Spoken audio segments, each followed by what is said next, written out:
Steve Hayes here, and welcome to, we'll call it episode 2 of what may eventually be a podcast or a YouTube series.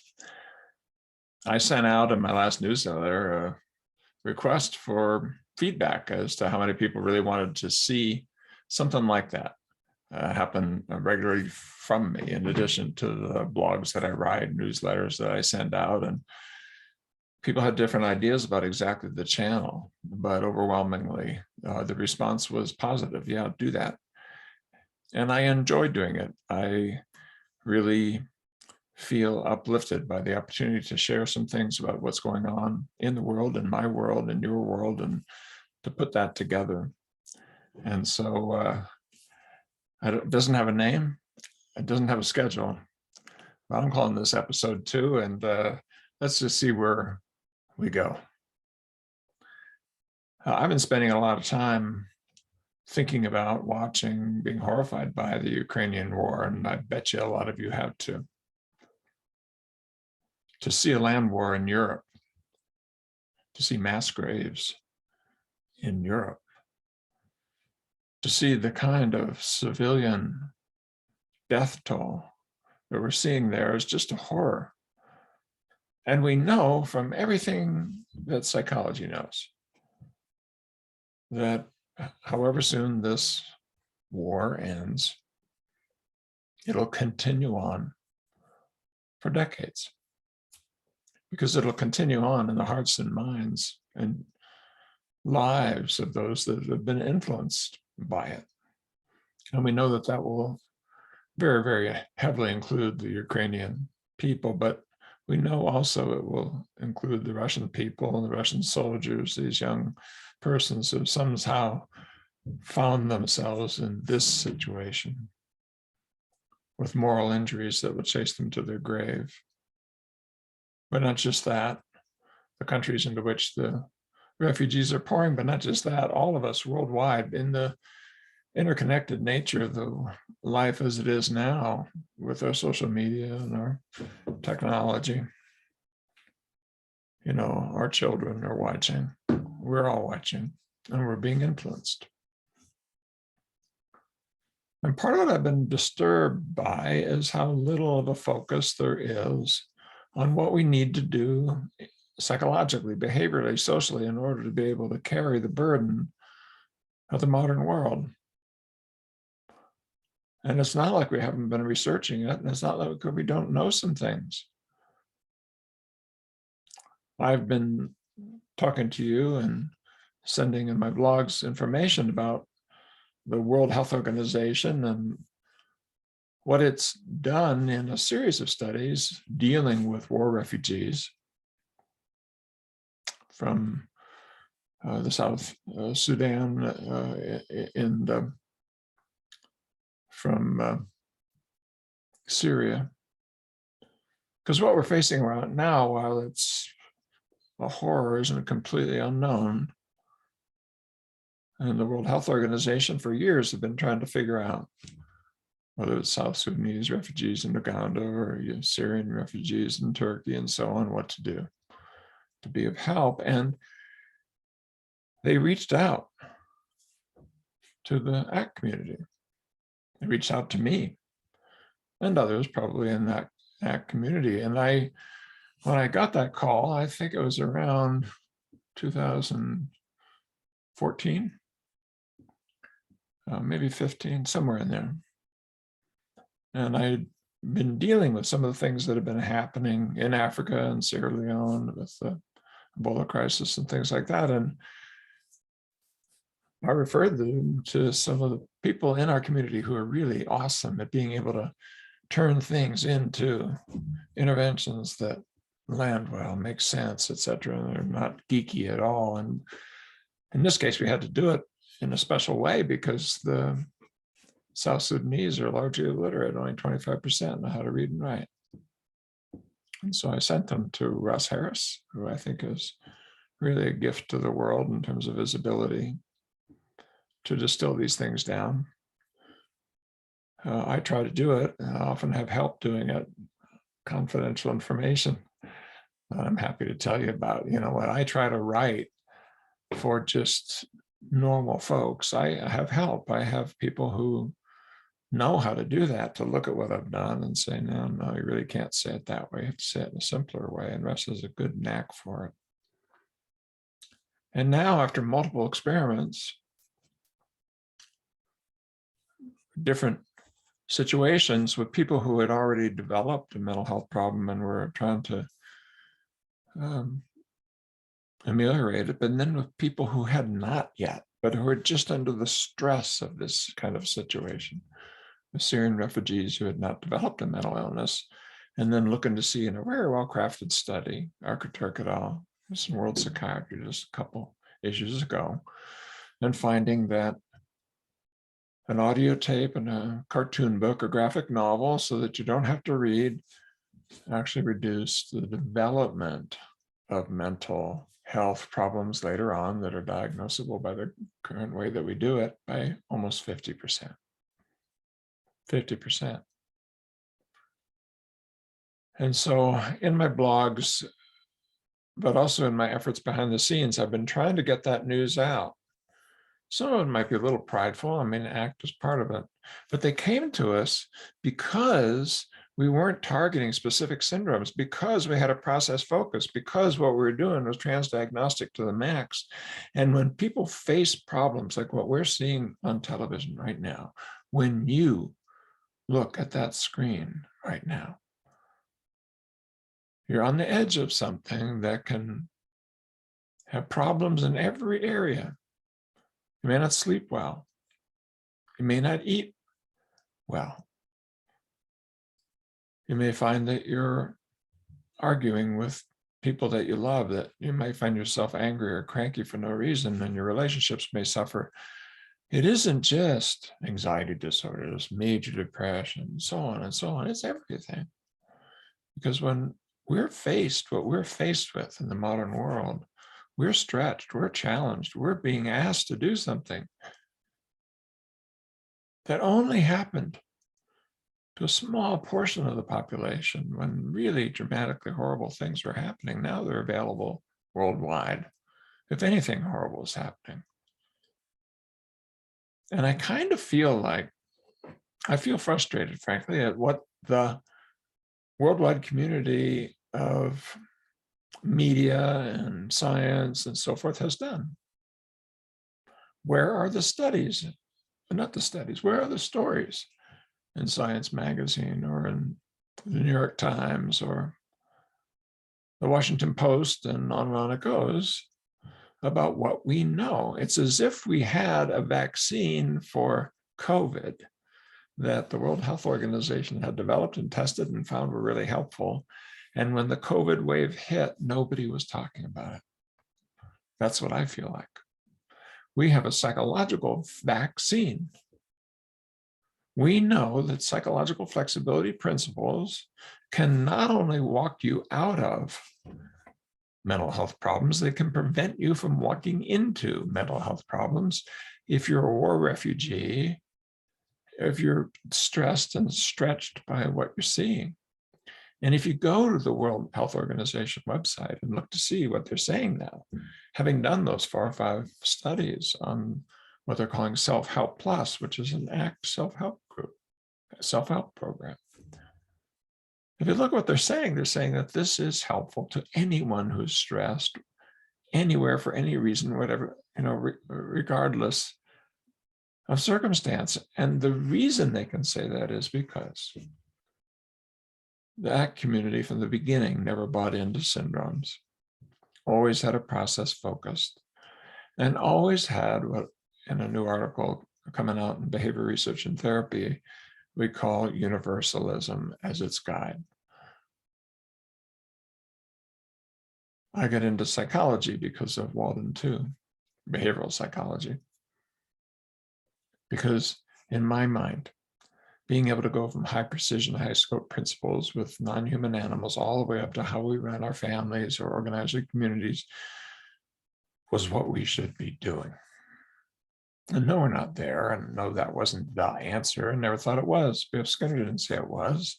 It was a novel about a vision, a promise, a hope. And so I've done two things. I've been sending out op-eds to every newspaper you can think of, and one after another, they turn them down. And what is in the op-ed is me walking out, hey, here's a psychological vaccine that people need to know about, that the World Health Organization has developed, and will give it to you for free in 21 different languages, and we know that it's helpful. And I'm going to just keep doing that, and somebody's going to take it or they won't. But if they don't, at least I'll know that I've tried. And the other thing I'm doing is writing a series of blogs about the WHO protocol, the Self-Help Plus protocol, about Russ's protocol. And in installment 2 of 5 is coming along with a newsletter that probably contained the link that brought you to this podcast. So I hope you enjoy it. What it focuses on is we're doing kind of these micro skills that are generally useful, trying to groove the simplest possible things that are sensible and fit inside the psychological flexibility model that can be of use to you. And in this blog, there's 3 steps of when you're into it, when you're struggling, when you're facing something that's really challenging and it stretches your capacity. You know, whether or not that's getting on a train to leave your home because it's being bombed, or coming together to raise money for refugees, or simply sitting in your chair and being horrified by what you see in the television, or read in your newspaper on your smartphone. That step 1 is to notice. Notice your difficult thoughts and feelings. Don't let them slip by. Don't let them just go into the woodwork. Why? Because the habits of mind that lead us to do destructive things tend to be mindless. And if we can simply notice that this hurts, that worry is there, that pain is there, if you can just take that microsecond, we have a little chance to break the cycle of mindless amplification as we get hooked by our experiences, and then before we know it, and often not even knowing it, we're avoiding our experiences. Step 2 is to name it. I'm surprised at the data coming in on this. It's such a powerful step. Just to call it out. When you notice it, name it. Give it a name. I'm feeling anxious. There's tightness in my stomach. My heart is pounding. I have the thought that there's nothing I can do. Simply naming your experience gives you a little bit of a chance, a little bit of separation, but it also brings that awareness in because of how we are as this strange amalgam of learning processes that are not verbal and then learning processes that are, it gives us a chance to carry forward that little moment of awareness in a way that allows us to deploy our skills and to catch ourselves when we start to hide from our own experience. You can even say it that way, and I suggest in the blog, and it's there in Russ's work, of you might even just add the words "I notice," just like I'm having a thought that, I'm having a feeling that. When you're just going into this place of just noticing, you might just say, I notice there is anxiety. I notice there is tightness. I notice there is a thought. And then the third step, having done that, having taken it on board and even given it a name, is to now refocus on what matters to you. Focus on what you care about. Be careful. Don't use it as a subtraction. Don't use it as kind of a distancing move in a subtractive sense. Do it much as you might if you took something heavy and you put it on your back, and then you looked at where you're going and you took a step forward. That with this pain and with this history, with this thing that I just named, I am taking this step. And that refocusing forward is that mental step that you take that lets you know that you're safe, lets you know that you're able, even though there are hard feelings, that you're not incapacitated. You can do things. You can focus on the things that you care about. And that has a profound effect. That defines this situation as safe and useful. Safe in the sense of it's okay to be aware in this way, even of something that painful, and useful because in that very moment, as we carry it forward, often you'll see a link. You'll notice that in a way, this action of caring sometimes is deepened by your own openness to feel and to think and to remember, to notice and name what's going on with you.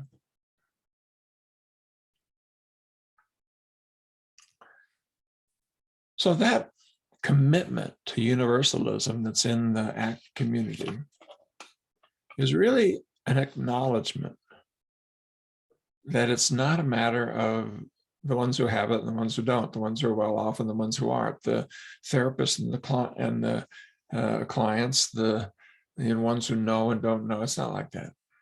It's not where you are in some freaking bell-shaped curve. It's not who's in and out or up and down no. These are processes that apply to all of us,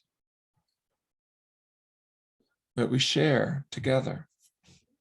And universalism, not the arrogant form that says I can do 2 or 3 things that are going to change the world everywhere. I don't mean something like that, but I mean aspiring to dig down to the things that are of importance to all of us every day, in every way, in every area, allows us, when we're facing extraordinary challenges, to feel as though we have some skills here. We know something about what to do. There's a deep healing message that it's okay to be human. You don't have to shut down in order to show up. So in this new article that's coming out in Bayer Research and Therapy, we'll walk through, for the first time actually, really some of the features that have been in the development history of acceptance and commitment therapy. And I was really excited to Stefan and Joseph and my student, Fred Chin, and Joe Sorochi's colleague, Bajendra Sadra, were all willing to sort of climb in this way, because they're not all ACT people. But for the first time, we walked through it, and that was the very first thing that we pointed to. One reason we did it for the first time, and I do want to mention this before I close this second episode down, is that come October of 2022, ACT will be 40 years old. The first workshop on ACT was at Broughton Hospital, a inpatient mental health facility in North Carolina, 40 years ago. And so it's, I think, time to sort of look to see where we've come from and look to see where we're going. And I'm excited about where we're going. And I'm going to, in the series, as we walk through these who elements and 3 more we have, then beyond that, orient a little bit towards why ACT is moving towards process-based therapy, and why we're changing how we even study processes of change, and why we're producing new tools that we think will apply very directly to each individual. And to the clinicians who are listening to me, it'll apply to you, and to the ability to put in your hands a freemium app that will allow you to do some of this work directly with your clients. And to those of you who are listening to me right now who are not clinicians, I hope very soon to be talking about how to apply what we're learning about the individual analysis of processes of change to your life. I think that's something that could actually change the world. But we'll see.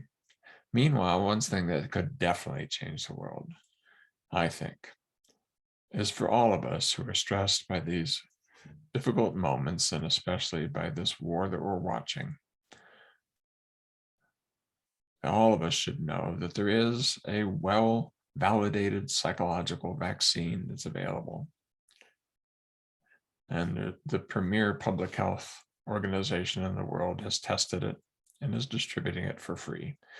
So if you look down in the newsletter, this is showing up in another form. I hope underneath here, you'll see a link to the World Health Organization site where those materials are available.